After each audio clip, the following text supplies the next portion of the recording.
C'est au parc des expositions de Saint-Brieuc que se sont donné rendez-vous les 8 écoles d'ingénieurs de la région partenaires de l'IT2I-Bretagne. Autant d'étudiants et d'entrepreneurs réunis autour d'un thème commun intitulé « La passion d'entreprendre ». Cette journée a pour but de sensibiliser les actuels apprentis ingénieurs aux enjeux de l'entrepreneuriat. Un événement qui met en avant l'innovation et la transmission. La journée se déroule en plusieurs temps. Donc nous avons une partie expositive le matin sur le droit et les obligations de l'apprenti. Également des témoignages, un grand témoin, Karim Essemiani. On a souhaité que le colloque soit interactif, donc les jeunes participent sur l'heure de midi à un défi. Ils doivent imaginer l'objet de 2025. Et cet après-midi, de nouveau, on a des tables rondes avec des chefs d'entreprise qui sont des anciens ingénieurs des écoles présentes aujourd'hui.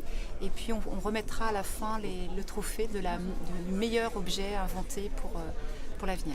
C'est la seconde édition de cette journée particulière qui est destinée à l'ensemble des jeunes première année de l'IT2I-Bretagne, donc des 8 écoles d'ingénieurs qui constituent l'IT2I-Bretagne.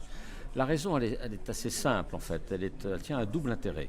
Premier intérêt, c'est de faire en sorte que dans l'idée de ces jeunes naisse peut-être l'envie quelque part d'être à leur tour créateurs d'entreprise ou repreneurs en tout cas d'entreprise, à un moment où dans l'ensemble du pays, nous vivons, et bien au-delà de la France d'ailleurs, mais nous vivons le phénomène du papy boom qui touche d'ailleurs déjà toutes les tranches de population, y compris les entrepreneurs.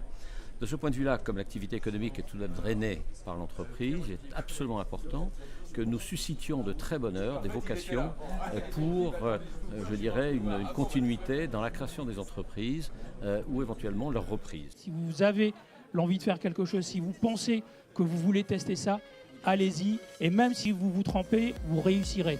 Même si ce n'est pas sur le plan entrepreneurial, vous continuez votre courbe d'apprentissage et vous valoriserez ça sur le marché de l'emploi. Devenir entrepreneur, c'est un petit peu ressembler à un couteau suisse, être en capacité de gérer un produit, être en capacité de le commercialiser, de faire de l'administratif, de gérer des hommes, des femmes, des contraintes, de pouvoir travailler sous stress.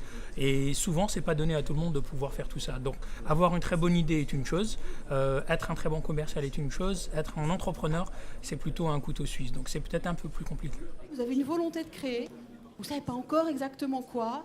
Voilà. Donc, que vous propose ce parcours ? La suite de colloque, nous proposerons aux jeunes qui souhaitent monter leur entreprise de suivre un parcours et ils seront coachés, mécénés par un chef d'entreprise. Intégrer dans un premier temps une entreprise, qu'elle soit une grande entreprise ou même une jeune entreprise, est beaucoup plus structurant. Donc quelqu'un qui a un projet entrepreneurial, ça peut être intéressant aussi de pouvoir gagner en compétences, en expertise plutôt sur le processus, en étant salarié pendant quelques temps avant de se lancer dans un projet entrepreneurial par la suite. Notre objectif, en tout cas l'objectif quand il a été créé, c'était de former des jeunes autrement et des jeunes un peu différents.